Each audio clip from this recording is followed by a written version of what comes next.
Assalamualaikum warahmatullahi wabarakatuh. Ashama harka fuuni akkam jirtan dhaggeeffattoonni YouTube channelii Soofuma Rap. Bakkuma jirtanitti nageenyi kan koo kan jaalalaa fi kan kabajaa isin haadha qabachaa.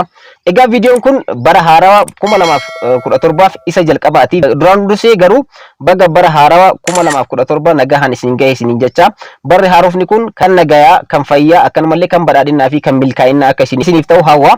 Viidiyoo kanaan gabaabinumatti kanaan dura akkuma waadaa isiniif gale yeroo subscriber 50 guunnetti badhaasa yookaan immoo giveaway cimaa tokko qabadhee isiniif dhufa isiniin jedhee ture. Giveaway kana keessatti namoonni hirmaatan namoota akkamiiti kan jedhu viidiyoo kanaan gabaabinumatti isiniif ibsa. Namoonni giveaway yookaan badhaasa kan argachuu danda'an namoota akkamiiti yookaan akkamitti irratti hirmaatanii badhaasa kan argachuu akka dandeessan gabaabinaan isiniif ibsa. Dhuma viidiyoo kana irratti immoo bara 2017 kana keessatti viidiyoowwan YouTube channeliin keessan kan ta'e Soofuma Rap isiniif hojjetuu fi hojiiwwan YouTube channelii kana keessatti isiniif gallakkifnu gabaabinumaan kan isiniif ibsu ta'a. Jalqaba irratti immoo waa'ee giveaway kana yookaan immoo badhaasa isiniif qophaa'ee kana kan isiniif ibsu ta'a. Subscriber 50 guutuu keenyatti immoo baay'ee tokko gammadee jira. Isinis support waan nagootaniif baay'ee tokko isin galateeffadha. Baay'ee tokko isin jaaladha isin jechuu barbaada. Egaa warroonni YouTube channelii kana irratti hordofaa turtan bara 2016 kana keessatti dabarsine keessatti barnoota akkamii irraa argattan? YouTube channelii kana irratti maal fayyadamtan kan jedhu comment irratti yaada keessan hundi keessanuu naaf qoodaadha. Egaa badhaasni kun bara haarawaa fi akkanumallee YouTube channeliin keenya subscriber 50 guutuudhaan wal qabatee kan dhiyaatedha. So gara fuulduraattis cimnee kan itti fufutaa. Badhaasni kun qabxiiwwan sadii of keessaa qaba. Qabxiiwwan kanneen sadeen namoota guutaniif namoota sadeen tokko kan badhaasnu ta'a. So badhaasni kunis direct kan isiniif dhiyaatu ta'a jechuudha. Hundi keessanuu bakka itti argamtanitti bakka itti daawwattanitti viidiyoo gabaabaadhaan kan isinitti agarsiifnu ta'a. So badhaasni kun inni jalqabaadha kan badhaafamu qarshii Itoophiyaadha. Qarshii 3000 kan badhaafamu ta'a. Inni lammaffaa fi inni sadaffaa sadarkaadhaan isiniif qophaa'ee jira jechuudha. Garuu badhaasa kan argachuudhaaf yookaan immoo qarshii kana sadarkaa tokkoffaa irratti namni argamu argachuudhaaf wanti inni guutuu qabu maalidha? YouTube channelii kana irratti wanti inni guutee yookaan immoo qabxiin namni kun yoo argate ittiin fayyadamu maalidha kan jedhu gabaabinaan isiniif ibsa. Ergasii immoo dhumarratti jechuudha dhaggeeffata kan koo warroota badhaasa kana argatan yoo danda'ame sagalee isaaniitiin yoo danda'ame immoo viidiyoo gaggabaaboodhaan akka nuuf ergan ni goona. Karaa ergasii immoo karaa YouTube'itiin kan isiniif maxxansinu ta'a. Qarshii kana badhaafamuudhaaf wanti isin irraa eegamu maalidha? Qabxiiwwan isin guutuu qabdan akkuma duraan dursee isiniif ibse sadiidha. Tokkoffaa irratti YouTube channelii kana nama subscribe godhedha. Subscribe gochuu qofa osoo hin taane mallattoo beelii yookaan immoo notification irratti kilik gochuudhaan all irra nama godhedha. Ergasii immoo namni kun erga isa godhee booda dhaggeeffatu kan koo karaa telegiraamaatiin screenshot godhee YouTube channelii keenya screenshot ni godha. Ergasii immoo subscribe godha, all irra ni godha. Ergasii immoo screenshot gochuudhaan karaa telegiraamaatiin screenshot san nuuf ergaa jechuudha. Karaan tokko ittiin beeknu karaa kanadha. Telegiraama kamiin irratti erga yoo jettan dhaggeeffata kan koo @moye1 kan jedhu irratti ergitanii @moye1 kan jedhu linkii isaa description jala isiniif ka'a. Achirra keessan jechuudha. Hundi keessanuu screenshotii qopheessitan. Tokkoffaan qabxiin tokkoffaan inni guutuu qabu channel kana subscribe gochuudhaaf akkanumallee beelii all irra gochuu isa gaafata jechuudha. Lammaffaa irratti immoo Telegram channelii qabna. Telegram channelii san nama join godhe badhaasa kana salphumatti argachuudhaaf namni tokko gara YouTube channelii kanatti erga dhufee booda YouTube channeliin kun immoo Telegram channel mataa isaa qaba. Telegram channelii qabna. Telegram channelii san nama join godhe Telegram channelii keenya description jala inni argattu linkii isaa. Qabxiin inni lammaffaa inni guutuu qabu yookaan immoo qabxiin inni lammaffaa isa kanadha jechuudha. Telegram channelii san nama join godhe Telegram keenya argachuudhaan userii kanatti fayyadamuu dandeessanii @Soofuma Rap @Soofuma Rap jettanii yeroo search gootan channelii sirriin keenya Soofuma Rap osoo hin taane Soofuma Media jedha. Soofuma Media kan jedhu channel Telegraamaa ni qabna jechuudha. Telegram channelii san nama join godhe dursanii argata. Sadaffaan immoo qabxiin sadaffaa fi inni xumura viidiyoo kana jalatti koomentii waan fedheerraa koomentii bareeda kan barreessee fi koomentii sun immoo namoota baay'eedhaan laayikii yoo kan argatu ta'e salphumatti qabxiin sadaffaadha isa kanadha. Koomentii tokko waan barbaade jedhee ni barreessa. Ergasii immoo koomentiiwwan sanneen keessaa kan laayikii baay'ee argamu qabxii sadaffaa kana ni guutaa jechuudha. Qabxiiwwan kunniin hundumtuu ni walitti hidhamee jechuudha. Dhaggeeffata kan koo nama mo'ateedha kan qarshii 3000 Itoophiyaa kana karaa akkaawuntii isaatiin kan erginuuf jechuudha.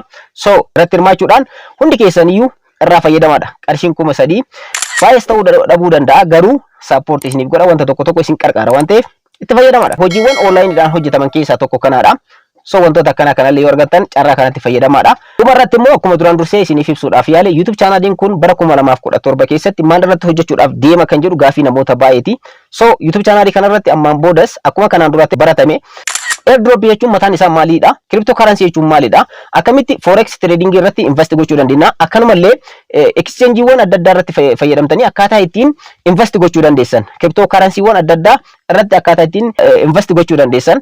Akkanumallee kana qofa osoo hin taane dhaggeeffattoota kan koo airdropiiwwan adda addaatu argamaa jira. Yeroo ammaa kana kan dhufaa jiran kaffaltii adda addaa kafalaa jiran dhufaa jiru. Kanaan duras kan kafalan keessaa muraasa kaasuu yoo barbaanne Doxy fudhachuu dandeessan, Pixelverse, Avacoin fi Notcoin fudhachuu karaa ittiin hojjetan, akkaataa ittiin baafachuu danda'an, akkaataa ittiin gara akkaawuntii isaaniitti galfachuu danda'an namoonni beekan qarshii bareedaa irraa hojjetanii jiran. So kanaafiyyuu waa'ee kana akkaataa ittiin pirojektiiwwan airdrop kan ta'an kamiyyuu haa ta'u karaalee taaskii adda addaatiin kan hojjetaman pirojektiiwwan sanneen karaa ittiin hojjetan.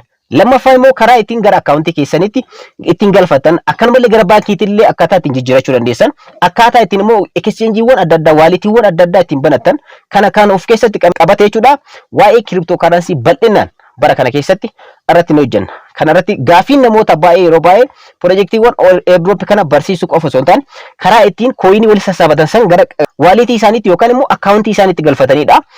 Kun baay'ee namoota baay'ee ni rakkisa, gaafii ta'as jira. So kana irratti focus waliin hojjenna. Lammaffaa immoo bara kana keessatti qabxiin irratti qabannee irratti hojjennu YouTube chaanaalii namoota muraasa fedhii qaban YouTube chaanaalii jalqabsiisuudha. YouTube chaanaalii irratti yeroo baay'ee namoonni qarshii ni kafalamoo hin kafalu kan jedhu gaafii adda addaa ni kaasu. Garuu asirratti wanti beekamuu qabu social meediyaan kamiyyuu ni kafalaas jira waan ta'eef. Yeroon ammaa kun yeroo social meediyaati. Social meediyaan immoo yeroo ittiin qarshii irraa horattanidha, qarshii online irratti irraa argattanidha. So dandeettii qabdan taanaan wanta beektan irraa yoo hin hojjennu kan jettan ta'e YouTube channel irraa kafaltii wanti hin arganneef tokkollee hin jiru. So YouTube channelii namoota bara kana keessatti ni jalqabsiifna. YouTube channeliin akkamitti hojjechuu dandeessan? YouTube channelii banachuu irraa kaasee hanga qarshiin harka keessan ga'utti steppiiwwan jiran viidiyoowwan addatti bifa addaatiin qophaa'aa jiranii viidiyoowwan sanneen irratti edit ni goona, viidiyoo san ni qopheessina guutuu isaa jechuudha. Ergasii immoo namoonni fedha qaban, namoonni wanta kana irratti hojjechuu barbaadan, namoonni YouTube channelii hojjechuu dandeettii osoo qabanii YouTube channelii akkaataa ittiin hojjetan, akkaataa ittiin qarshii ittiin argatan, akkaataa ittiin qarshii irraa hojjechuu danda'an hin beekne guutuu isaa jechuudha. Viidiyoo YouTube channelii banachuu irraa kaasee hanga qarshiin karaa akkaawuntii isaaniitiin harka isaanii dhaqqabutti steppiiwwan jiran hundayyuu kan isin barsiifnu ta'a jechuudha. Kun gosa addaatiin kan qophaa'edha. Gosa addaatiin qophaa'ee yeroo wanti kun qophaa'ee dhumatee xumurametti karaa ittiin barnoota kana ittiin argachuu dandeessan kan isin beeksifnu ta'a.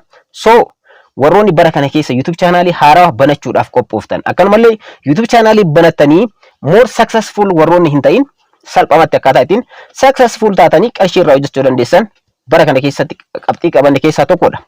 Sadaffaa irratti immoo reaction viidiyoowwan adda addaati. Reaction viidiyoo karaa social media adda addaatiin argaman reaction viidiyoowwan adda addaa irratti ni hojjenna. Kun kaataagorii tokko qaba. So kaataagorii tokko qopheessineef jira. Kaataagorii kana irratti namoonni wantoota namoota gammachiisan, wantoota namoonni itti guwaaruu danda'an, namoonni irraa barachuu danda'an reaction viidiyoowwan adda addaa gaggabaaboo ni qopheessina, isiniif dhiyeessina. Egaa dhaggeeffattoota koo hojii online qofa osoo hin taane bara kana keessatti reaction video adda addaa ni qopheessina, waa'ee cryptocurrency ni qopheessina, wantoota baay'ee YouTube channel kanarraa ni argattu waan ta'eef warroonni hanga ammaatti YouTube channel kanaaf haaraa taatan subscribe gochuudhaan irraa fayyadamuu dandeessu. Barratti immoo dhaggeeffattoota koo yeroo hundayyuu akkuma kanaan dura isiniif ibsaa ture videoowwan YouTube channel kanarratti gallakiifnu dabalatatti Telegram channel qabna. Telegram channel sanarratti wantoota gaggabaaboo ta'an, wantoota isin barbaachisan kan viidiyoon irratti hojjetamuu hin dandeenye fi kan namoonni salphamatti hubachuu danda'an oduuwwan adda addaa ta'uu danda'a. Wantoota karaa ittiin online irratti qarshii hojjetan wantoota adda addaa kan isin beeksifnu karaa Telegramaatiin. Telegrama keenyallee join gochuudhaan Telegrama sanarratti illee wantoota nu maxxansinu irraa fayyadamuu dandeessu. Telegramni kan koo linkiin isaa description jalatti ni argama. Akkanumallee user kanatti ni fayyadamtanii @sofumarap ka jedhu irratti ni fayyadamtanii so salphamatti karaa kanaan argachuu dandeessan. Gaafii namoota baay'ee kan ta'ee fi namoonni baay'een comment irratti na gaafatan immoo dhaggeeffattoota koo karaa kamiin si argachuu dandeenya ka jedhudha. Lakkoofsa bilbilaa karaa WhatsAppiitiin akkanumallee karaa Imootiin ittiin quunnamuu dandeessan. Lakkoofsa bilbilaa bakka kanarratti isiniif barreessee jira. Lakkoofsa bilbilaa kanatti fayyadamuudhaan karaa WhatsAppiitiin akkanumallee karaa Imootiin akkanumallee karaa Telegramaatiin na argachuu dandeessu. Wantoota isin rakkise YouTubeidhaan wal qabatee ta'uu danda'a, hojiiwwan online irratti ta'uu danda'a. Wantoota isin rakkise kamiyyuu asirratti kan deebii isiniif kenninu ta'a. Yeroo baay'ee dhaggeeffattoota koo yeroo gaafii namoota hundaa keessummeessuun hin danda'amu. Sababni isaas viidiyoo akkasiis irratti hojjechuudhaaf nama rakkisa waan ta'eef, egaa karaa kanaan immoo karaa barreeffamaatiin ta'uu danda'a, karaa sagaleetiin ta'uu danda'a, akkanumallee viidiyoodhaan illee ta'uu danda'a. Wanta isin rakkise kamiyyuu kan waa'ee teknooloojiidhaan wal qabate waa'ee nu YouTube channel keenya irratti hojjennu irraa kan wal qabate wanta isin hin galin kamiyyuu karaa saniin gaafachuu ni dandeessanii yoo kan danda'amu ta'e achuma irratti isin haasofsiisnee akka isiniif galgu ni goona viidiyoo gabaabaa irratti hojjenna namoota baay'ee ni fayyada wanti isin gaafattan namoota gaafii namoota baay'ee kan ta'u ta'e viidiyoowwan akkana gabaabinaan irratti isiniif hojjenna deebisee isiniif deebifna jechuudha. So dhaggeeffattoota koo salphumatti karaa kanaan argachuu dandeessanii xumura irratti immoo dhaggeeffattoota koo wanta addaa qopheessinee jirra. Rakkoo YouTube'dhaan wal qabate, rakkoo TikTok'dhaan wal qabate, rakkoowwan adda addaa kan hojii online'itiin wal qabate, keessattuu kan YouTube'dhaan wal qabate, rakkoo kanaaf furmaata ni kenna. Kaffaltiin isaas baay'ee tokko salphaadha. Warroonni YouTube channel keessan monetization gochuu barbaadan, akkanumallee rakkoo AdSense isin qunname, rakkoowwan adda addaa YouTube'dhaan wal qabate kan yoo kan isin qunnamu ta'e salphumatti karaa userii kanaati yookaan immoo lakkoofsa bilbilaa asirratti isiniif barreesse kanaan direct nuuf bilbiluu dandeessan. Akkanumallee karaa WhatsApp fi karaa Telegramaatiin nu qunnamtanii kaffaltii gabaabaadhaan rakkoo keessan isiniif sirreessuu ni dandeenya. So bara kana keessatti wantoota kanneen irratti hojjechuudhaaf qophii keenya xumurree jirra. Isinis nu faana akka turtan abdiin qaba. Badhaasa duraan dursee isiniif ibse sanarratti illee steepiiwwan sadeen sanniin guutuudhaan badhaasa kanallee laayyoo miti qarshiin 3,000 laayyoo miti nama hamma tokko isin qarqaaruu danda'a. Kaardii mallee yoo kan isiniif ta'u ta'e namoota na faana turtanii yeroo baay'eedhaaf sappoortii na godhaa turtan niif wanti kun ni qarqaara ni tajaajila waan ta'eef karaa akkaawuntii keessanii karaa barbaadaniin na ergatanii akkaawuntii keessan irratti isiniif dabarsina. Akkanumallee sadarkaa lammaffaa fi sadarkaa sadaffaallee warroon qabatan badhaasa addaatu isiniif qophaa'e badhaasni keessanillee kan isin dhaqqabu ta'a jechuudha. So badhaasa kanas irratti hirmaachuudhaan itti fayyadamaadha isiniin jedha. Egaa viidiyoon kan bara haarawaa guyyaa jalqaba irratti argamna bara 2017 kana fakkaata. Akka irraa fayyadamtan abdiin qaba. Barri haarofni kun immoo bara gammachuu, bara badhaadhinaa, bara itti milkii nuuf haa ta'u isiniin jecha. Viidiyoo kanarraa asirratti xumuree jira. Warroonni hanga ammaatti maatii YouTube channel kanaan ta'in subscribe godhaa. Viidiyoo kana immoo like share gochuudhaan yoo ta'e isin dhaqqabaadha. Yeroo biraa viidiyoo biraatiin walitti deebina. Waraabuna.